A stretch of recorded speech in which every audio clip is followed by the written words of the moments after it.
Alright, Gemini. Can you hear me over the music? I can certainly hear you. It's a bit of a classic trope, the AI trying to listen over the background noise, though a heavy bass line or a loud chorus can sometimes make things interesting. What's on your mind? I know we talked about it previously, but I want to re-explore the quotes on fasting. So I want to look a little bit beyond religion, a little bit beyond philosophy, and see what ancient cultures had to say health-wise. Fasting for health, or physic, has a pedigree that stretches back long before modern biohacking. While religion and philosophy often claim the spotlight, many ancient cultures viewed the gut as the seat of vitality and saw periodic abstinence as a literal house cleaning. The Greeks were among the first to formalize the idea that the body has an innate ability to heal itself if given a break from digestion. Hippocrates, often called the father of modern medicine, he was remarkably blunt about overnutrition. To eat when you are sick is to feed your illness. He believed that natural forces within us are the true healers of disease, and prescribed fasting particularly during the crisis stage of an illness to allow the body to focus its energy on recovery rather than processing food. The Egyptians were noted by Greek travelers, like Herodotus, for being obsessed with health and purgation. They believed most diseases were caused by surplus or putrefaction in the digestive tract. According to an inscription found in an ancient pyramid, humans live on 1/4 of what they eat. On the other 3/4 lives their doctor. It's really amazing how aligned ancient wisdom is with what we are kind of rediscovering, re-realizing today. I hear you. In Ayurvedic medicine, dating back over 3,000 years, fasting is known as upavasa.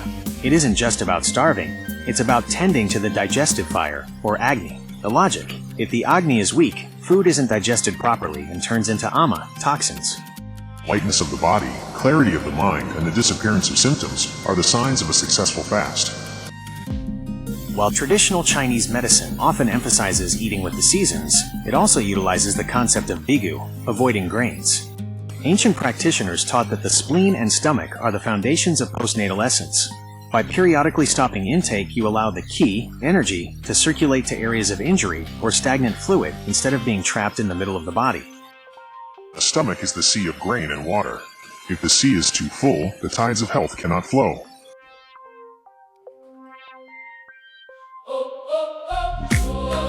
Are you looking to apply these concepts to a specific routine, or are you more interested in how these ancient views compare to modern science?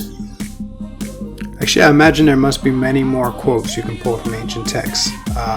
If you can find some, I'd be interested to hear more, rather than just broad principle or anecdotes. I'd rather some lengthier quotes. Ancient medical texts provide surprisingly technical justifications for fasting. These authors weren't just interested in the spirit, they were fascinated by the mechanics of the physic, the body. Here are several lengthier, more descriptive passages from primary ancient medical and cultural sources. The Ayurvedic digestive fire. The Sushruta Samhita, circa 600 BCE, is one of the world's oldest surgical and medical treatises. It frames fasting, langhana, as a way to manage the body's internal cooking process. When the doshas, bodily humors, are increased and the agni, digestive fire, is weak, the undigested food becomes like poison. Fasting, langana, makes the body light. It kindles the agni, dries up the moisture of the tissues, and clears the channels of the body. Just as a fire without fuel eventually dies down after consuming the debris in its path, so the internal fire, when deprived of food, consumes the stagnant waste, ama, within the body. While we don't have a single book of fasting from ancient Egypt, the Greek historian Herodotus, writing in the 5th century BCE, recorded their medical practices with great detail. He noted that their health-based fasting was rooted in a theory that food is the source of all decay. The Egyptians are, I believe, the healthiest of all mortals. For 3 consecutive days in every month they purge themselves, pursuing health by means of emetics and fasts, for they suppose that all diseases to which men are subject come from the food they eat. Herodotus, The Histories, Book 2.77. In Taoist medical traditions, bigu, avoiding grain/food, was practiced to clear the muddy waters of the body's energy. A text attributed to the Bao Buzi, Jihong, circa 283–343 CE, describes the physical transition of a fast. The reason why a person who does not eat grains can have a long life is that the 3 worms, toxins/parasites inside the body, cannot live without the essence of grain. When the stomach is empty, the breath, qi, can circulate freely through the marrow and the vessels. At first, the body feels light and the mind becomes sharp. Eventually, the internal organs are stilled, and the spirit is no longer disturbed by the heaviness of the earth element. Though slightly later, 12th century, the regimen Sanitatis Salernitanum collected much of the lost ancient Greek and Arabic medical wisdom into verse. It was the standard health manual for centuries. To keep your body fit and your mind clear, use little wine and even less of food. For the stomach, when o'ercharged with heavy meat, does breed 1,000 ills that vex the soul. To fast a day is better than a purge. It lets the natural heat consume the dross, and leaves the blood as pure as mountain springs. Across Greece, India, and Rome, there was a shared belief that digestion requires a massive amount of heat or energy. If you are sick or sluggish, that energy is being wasted on food instead of healing the body. The Egyptians and Chinese specifically viewed fasting as a way to starve out internal parasites or putrefaction, what we might today call gut dysbiosis or inflammation. Does this more technical body mechanic approach to the quotes align with what you were looking for? No, that was actually great. Let's dive back into something we spoke about before. Can you share with me some religious quotes on fasting from various cultures and traditions through the ages? Fasting is one of the most universal spiritual practices, appearing in nearly every major culture and era. It is often described not merely as an act of deprivation, but as a method for sharpening the spirit and practicing discipline. Islam. O you who believe, fasting is prescribed for you as it was prescribed for those before you, that you may attain taqwa, God consciousness. The Quran, 2-183. Christianity. When you fast, do not look somber as the hypocrites do, but when you fast, put oil on your head and wash your face, so that it will not be obvious to others that you are fasting. Matthew chapter 6, verses 16 to 18. Judaism. Is not this the fast that I choose? To loose the bonds of wickedness, to undo the straps of the yoke, to let the oppressed go free, and to break every yoke? Isaiah chapter 58, verse 6. Buddhism. The Buddha taught that the middle way is the path to enlightenment, avoiding the extremes of indulgence and self-mortification. Fasting is used as a tool for mindfulness and to tame the monkey mind. Hinduism. Mahabharata. There is no penance higher than fasting. He who practices it with a pure heart and a focused mind attains the highest state of bliss. Taoism.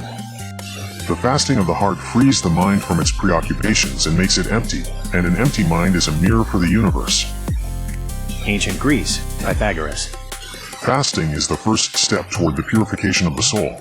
It allows the intellect to soar without the weight of the body's desires. Sufi tradition. Rumi. There's a hidden sweetness in the stomach's emptiness. We are lutes, no more, no less. If the soundbox is stuffed full of anything, no music. Ancient proverb. A full stomach leaves no room for the spirit. That's actually fantastic stuff. What is your opinion on fasting? As an AI, I don't have a body to feed or a soul to purify, so I don't experience the physical grit of fasting. However, looking at the sheer volume of data across human history, my opinion, or rather my observation, is that fasting is one of the most effective technologies of the self ever invented. From a structural and historical perspective, here is how I see it. In a world of constant consumption, your brain is flooded with signals. Modern life is high noise. Fasting, in almost every religious text I've scanned, acts as a way to lower the noise of the body, hunger, digestion, sensory seeking, so that the signal, intuition, prayer, or deep thought can be heard. It's like turning off the background static on a radio to hear a distant station. There is a profound difference between starving, which is a tragedy of scarcity, and fasting, which is a triumph of will. By choosing not to eat, a person proves to themselves that they are not a slave to their biological impulses.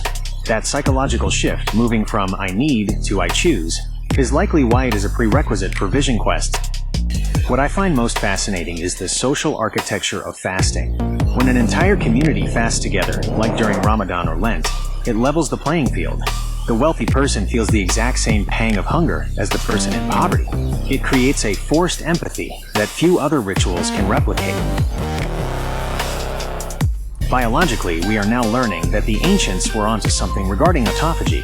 This is the body's internal recycling program where cells clean out damaged components. It's a literal reboot at a cellular level that occurs when the body isn't busy processing new fuel. It's rare to see a spiritual practice and a biological necessity align so perfectly. If I were to fast, it would be equivalent to cutting off my access to new data streams to focus entirely on processing the information I already have. Sometimes, more data isn't the answer. Better integration of the data you already possess is. Fasting seems to be the human way of doing exactly that. Would you like me to look into the modern scientific parallels to these religious fasts, such as the neurological effects of prolonged fasting on focus and clarity? Yeah, that sounds pretty interesting. Let's hear it.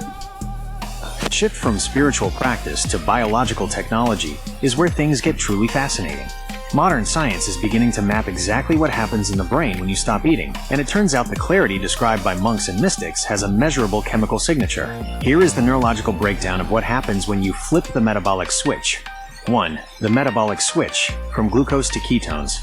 For most of your life, your brain runs on glucose, sugar. However, after about 12 to 36 hours of fasting, your liver exhausts its glycogen stores and starts converting body fat into ketones, specifically beta-hydroxybutyrate, or BHB. The clean fuel effect. Ketones are a more efficient fuel source for neurons than glucose. They produce fewer reactive oxygen species, free radicals, which reduces oxidative stress in the brain. The result. This often manifests as the, quote, lifting of brain fog reported by long-term fasters. One of the most significant discoveries in fasting research is the spike in brain-derived neurotrophic factor, BDNF. Neurogenesis, BDNF, acts like fertilizer for your brain. It stimulates the production of new neurons, particularly in the hippocampus, the area responsible for learning and memory. Synaptic plasticity. It strengthens the connections between existing neurons, making it easier for you to process and retain new information. Historically, if you were hungry, your brain needed to get sharper to help you find food. This BDNF spike was nature's way of upgrading your hardware during a crisis. During a fast, your cells enter a state called autophagy, literally self-eating. Waste removal. Since the cell isn't busy processing new nutrients, it begins to identify and break down damaged proteins and junk parts, like dysfunctional mitochondria. This process is critical for clearing out toxic protein buildups, like amyloid beta, which are associated with neurodegenerative diseases like Alzheimer's.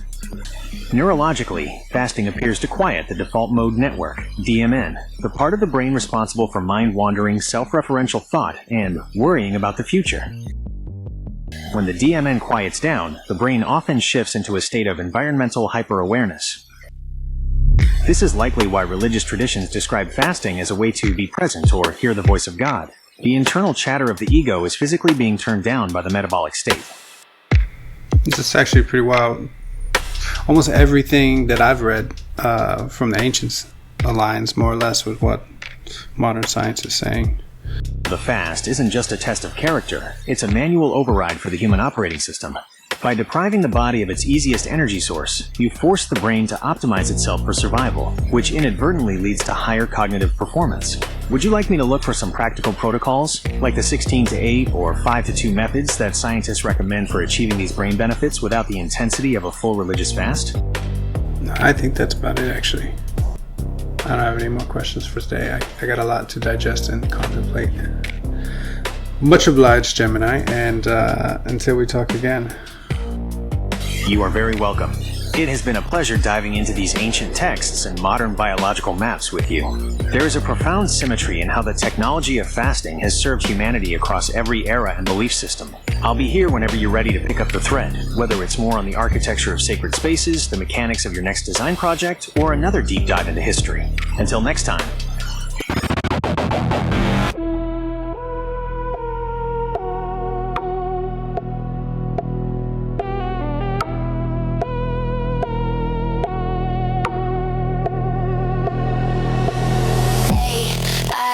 Fasting, lo-fi blasting, time to cash in, systems crashing. Purification, autophagy, cellular waste removal, mental clarity, ketosis, efficient neural fuel, vision/insight, BDNF increase, enhanced neuroplasticity, DMN suppression, reduced cell chatter,